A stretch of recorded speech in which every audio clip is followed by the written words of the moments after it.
Hi guys, and welcome to the TruGolf Academy. You've joined me, Jon Watts, today in my swing studio at Drayton Park Golf Club. And I want to do a video talking about how your pelvic angle at address can affect early extension. So this is one of the most common faults I see amongst amateur golfers. I think all golfers, when they've got to an elite level, have actually worked on this. I don't know any good golfer who hasn't had to work on reducing really early extension. It's a very common fault, something we see a lot with young golfers. There's a lot of advantages about getting into sport early.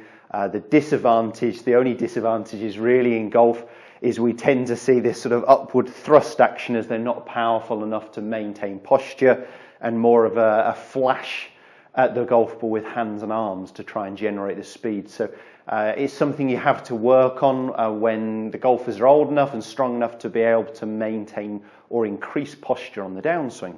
So the pelvic angle, I'm talking about how much tilt we've got from the pelvis at address and its placement in relation to your spine at setup, and how that affects this early extension. So early extension is when the hips are thrusting forwards towards the ball.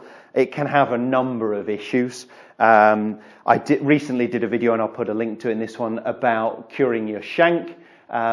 If your hips are thrusting forwards, generally your arms get away from you, and that can promote heel strikes. The compensation we tend to see is someone's head is coming backwards, so they try and straighten their spine, and we might get the opposite, the ball more out the toe of the golf club. So it definitely affects quality of strikes, has an impact on distance, and it does really start to affect the path as well. So when you get someone thrusting forwards towards the ball, often they'll drop their arms more behind them and swing very much from in to out. So it's having an effect on path, strike, distance. So it's a big part, it's a big issue. Now what we see with a lot of amateur golfers is they're actually pushing perhaps their backside out too far. So I heard about this sort of tilt that we're trying to get at posture, or this athletic posture.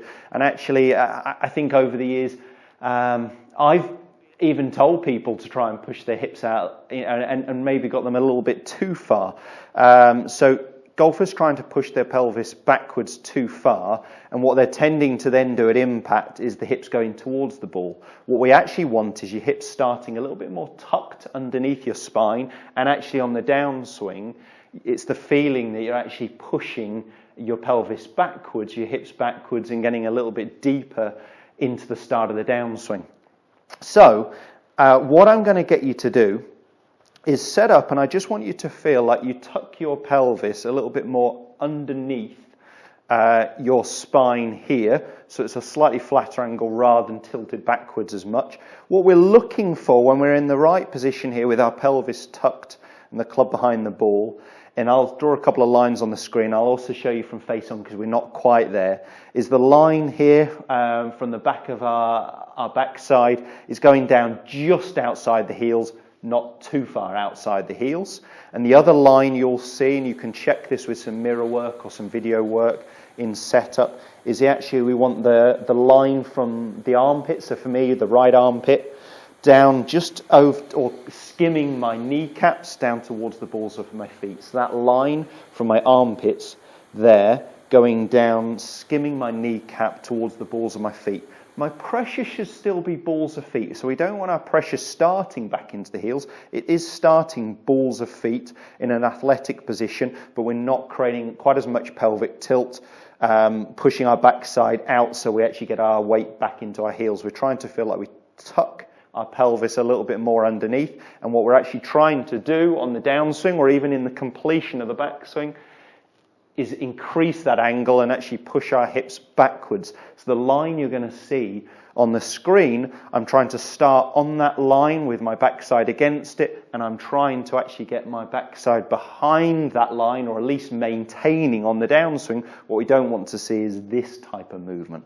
So let me just go ahead and make a couple of practice swings here for you. So I'm just going to feel like I tuck my pelvis underneath, so it's a little bit more tucked.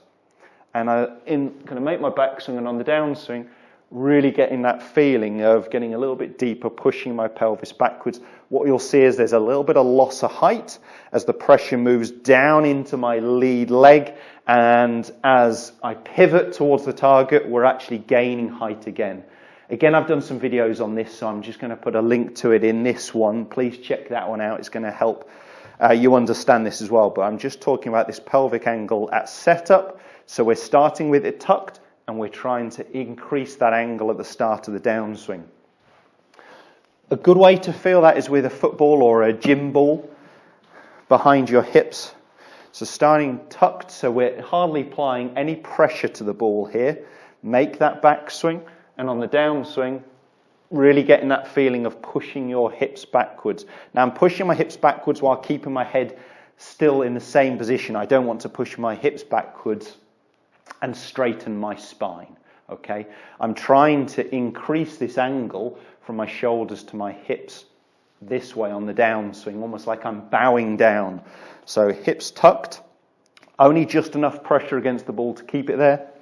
Make that backswing, push down this way, keep my head in the same position. I've lost that little bit of height. Now there's that upward movement as we pivot towards the target. Let's go ahead and hit one or two there.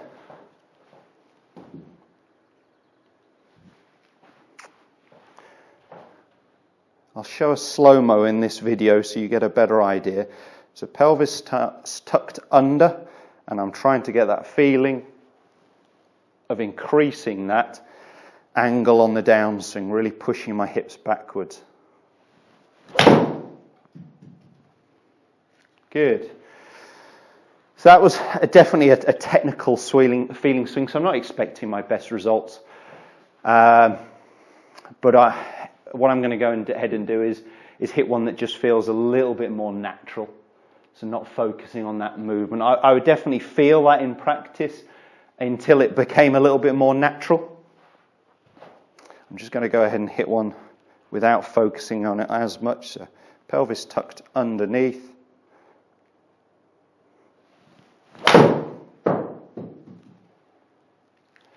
That felt good, and you can see with the result, straight down the line. Hey, landing on the line. Happy with that. Let's very quickly look through the data, but not too worried about it in this video here. Hitting down on the ball by about 5 degrees. Swing path into out. That second one fell a little bit better, so into out by 2.7. Pretty centered strike. Club face, not far off, just slightly to the left, but pretty happy with that. What was the first one showing? Pretty similar, a little less into out. The reason it leaked out right was just the club face was just a touch open. But that was really me, I guess, feeling that movement on the downswing. I don't think it's something you want to be too aware of actually on the golf course. I'd definitely practice it in the garden, on the driving range, in the nets. Get used to that feeling. You could incorporate it into a practice swing by all means. Definitely tucking out at that pelvis and trying to increase that gap. And what you'll see there is that automatically starts to shallow my arm swing when my lower body works correctly. Give that a go. Check out your posture in front of a mirror. Maybe get some video on there where you can draw some lines on the screen to see how far your backside is behind your heels. Check that angle that we're looking for from our armpit down, skimming our kneecap towards our balls of feet, and you'll get a real good idea if you're in the right posture to try and actually increase that angle rather than decreasing it where we're actually thrusting forwards towards the ball. Do post some comments and questions below. I hope that video helps, and we'll see you next time. Thanks, guys.